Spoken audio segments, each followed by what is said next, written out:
I'd like to introduce Matt Farrar, and this is really glad that you're able to join us.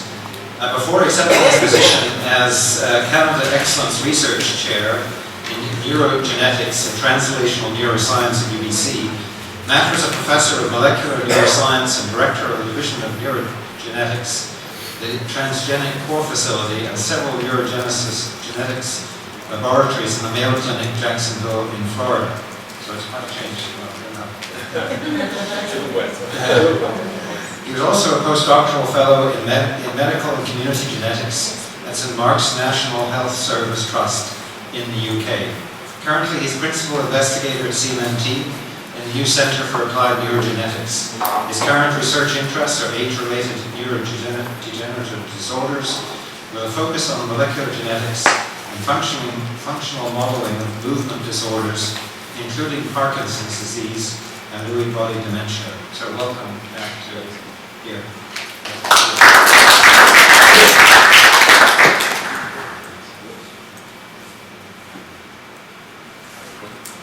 Well, thank you for staying to hear me out. So I've got 20 minutes, I think, and 5 minutes for questions. So I'm the new kid on the block. So what I'm going to tell you about is what I've been doing the last 6 months. Really, I'm going to give you an idea of the vision that I have for my move here. I'm 42 years of age, and I'm planning to stay until they retire, until I retire, or they make me retire. And during that, the next 20 or so years, I'm hoping to build a structure that will help solve the molecular etiology of a number of neurological and neurodegenerative diseases. And by solve, I mean, one, understand molecular etiology from a sequencing point of view, and two, develop models that can be used for assays, for compound screening, for example, to develop novel therapeutics for these conditions. In cancer, I've heard the cancer talks. Of course, it's biopsy tissue is generally readily available. You want to cut it out and remove it, and you can get DNA from it and do analysis. In neurological disorders, brain biopsies are not so readily available until post-mortem, but nevertheless, DNA technologies are an amazing way of getting some really fundamental understandings of processes that are going on. Come over here. Right. So this is the website we've set up and created. My lab is a laboratory of neurogenetics. It's part of a consortium of neurogenetics that I've been building over the last 13 years or so. And I'm going to take you a little bit through it and tell you what we're doing. So the consortium involves something like 20 countries and collaborators around 20 different countries around the world. It's very active. I'm trying to maintain it as best I can, having moved this 6 months ago, and to try and keep the communication open and maintain the relationships that I've had, be accountable, deliver on the promises that I've made for each of these groups. Most of these groups are major centres in their countries for neurology, so national institutes for the most part for neurology, and I've been working with them, many of them, for many, many years. The themes that we do in the lab are geared around population genetics and then traditionally pedigree-based statistical genetics. These days, of course, more and more people are moving towards brute force, the sledgehammer sequencing approach, and it works very well. I'm going to give you an illustration of how it works very well, but I come from a background of statistical genetics, and I think knowing first principles of genetics are very important in this new phase too. We go from basically casting a big net in populations to identifying families with neurological disease, with 2 or more affected individuals. We do a variety of mapping techniques to identify the specific mutation that seems to be responsible, and then we go down this path of basically making animal models, making mouse models for the most part, knock-ins, knockouts, and back overexpression transgenics, and collaborating with pharmaceutical companies to develop therapeutic assays. We're also using the molecular etiology within those patients and within those population cohorts to inform clinical trials, to inform the natural history of disease. Most drug trials fail at phase 2, and that's because I think for the most part the populations within the cohorts that are taking the drug are too heterogeneous in their etiology.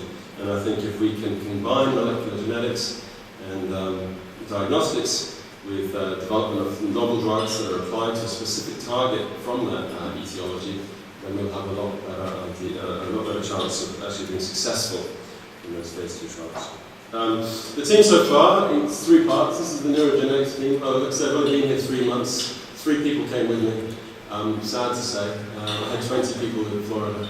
But I'm forming new networks and new collaborations, and it's with the help of Genome BC in part. Thank you for that, for this opportunity. So this is the team so far in terms of population genetics. There's quite a few chippy names there. So if anyone knows good people who are savvy and knowledgeable and are interested in positions, let me know. We do population genetics, we do pedigree-based genetics, and we're doing molecular biology, setting up mostly AAV analytic systems for somatic gene transfer. I'm very keen on doing that.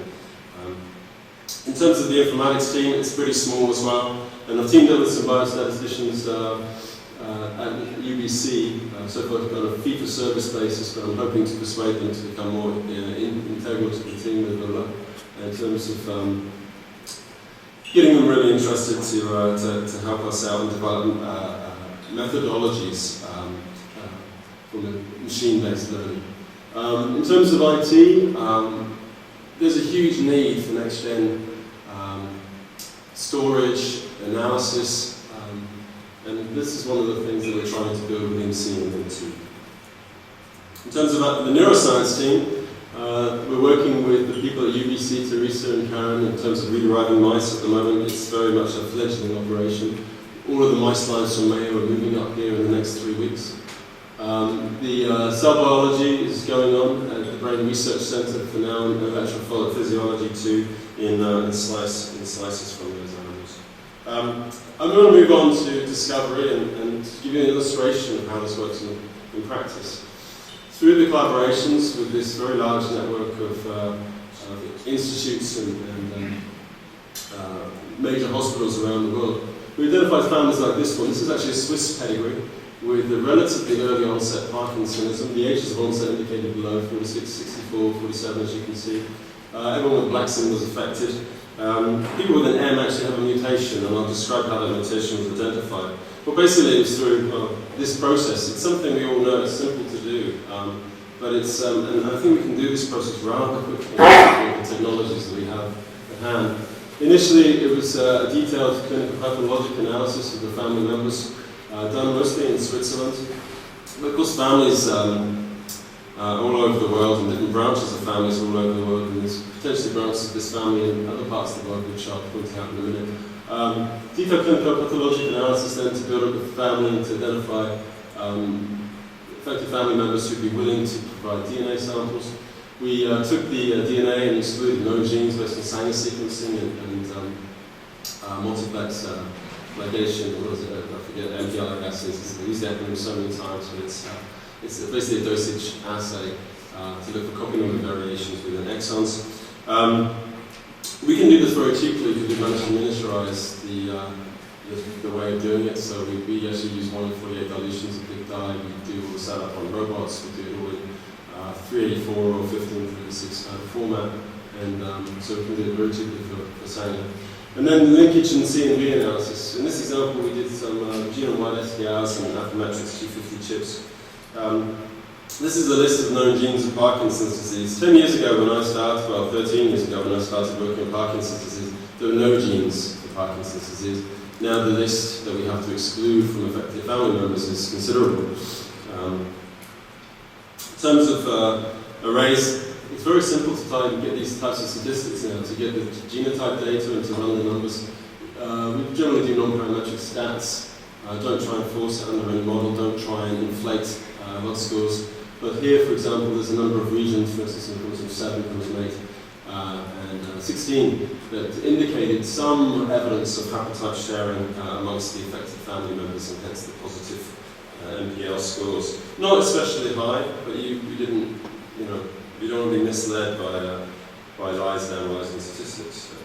We did, using the Affymetrix strips, just basically using copy number variants, and we did that for this particular family. We did find 11 regions that had consistent copy number variants, but very few of them actually ended up segregating, and none of them were found to be exclusive to the family or explain the disease. So we've moved on to exome sequencing. And to go back to this, there you go. The individuals with an arrow, this pair of cousins, first cousins, were the only individuals we used for exome. It requires 5 micrograms of DNA. Beijing's doing it at the moment for $1,200 a sample. We're doing about 50 exomes at the moment on these types of kindreds. In this example, we did 2 individuals with the arrows, 3.2 and 3.13. And to just give you some idea of the number of variants that were identified, 34,000 in one, 29,000 in the other, with the fold coverage that was used, the number of variants in common, the number that were novel, and then using some a priori kind of assumptions that it's autosomal dominant, it looks dominant in the family inheritance, and that the variant is likely to be coding, because we're focusing on exome rather than whole genome. We basically looked for novel, unique changes and followed them up. There were 69 mutations at the end of this process between these 2 individuals. 34 of which we could validate based on Sanger sequencing, and of which 6 appeared to segregate with the disease. Now that's fine, but how do you prove that of those 6, which one's the pathogenic one and which one isn't? It's a big job. This is to give you some idea of the type of result file that we get. We actually found there was one variant of interest. It's actually aspartate asparagine, so carboxylic acid residue, which is basic residue change. It's pretty deleterious amino acid substitution in VPS 35, and we believe it's true because we screened not only hundreds of other families with familial Parkinsonism, but also a very large case control series from many groups around the world. In total, we screened for this particular study, as it says there, 33,000 controls and 4,326 cases. We found a number of other families. They come from the US, Tunisia, and a couple of kindreds actually from Yemen. They all have the same mutation at the same site. They have a hotspot for this particular change, and they all have different haplotype, so they're not related ancestrally, which is rather interesting, including the Yemenite babies, which is rather odd, I think. The mutation affects the retromere, and not a huge amount of biology is known about the retromere, but it's a very interesting system that's involved in the recycling of cell surface receptors, a whole variety of constituents, APP being one of them. It basically forms these luminal like passageways between the mid or late endosome compartments and the trans-Golgi network through which cargoes are transported. Very little is known about the cargoes, but we know in this particular case that mutations in VPS 35 don't actually affect retromere formation, but we think they're likely to perturb cargo trafficking. So this is a very interesting area, and colleagues at CMMT, Liz Coniver now is working on this in terms of yeast models to get a better insight of exactly which cargoes are affected in terms of this mutation. As you can see, the mutations, the 620N is conserved all the way through to yeast. In fact, the whole protein is so highly conserved evolutionarily speaking that it's remarkable that any changes in this protein are consistent with life. So it's a very interesting finding. This study took the exome sequencing took us 6 weeks. The actual follow-up took us about a year to do this through all the cases and controls and the resequencing and validation. But I think as we ramp up our effort, in part thanks to Gene and Lucy, I think we can be doing a lot more of it. We're looking for collaborators, and we're also looking for personnel to join the team and help make this a success for the future. That's it. Thanks very much.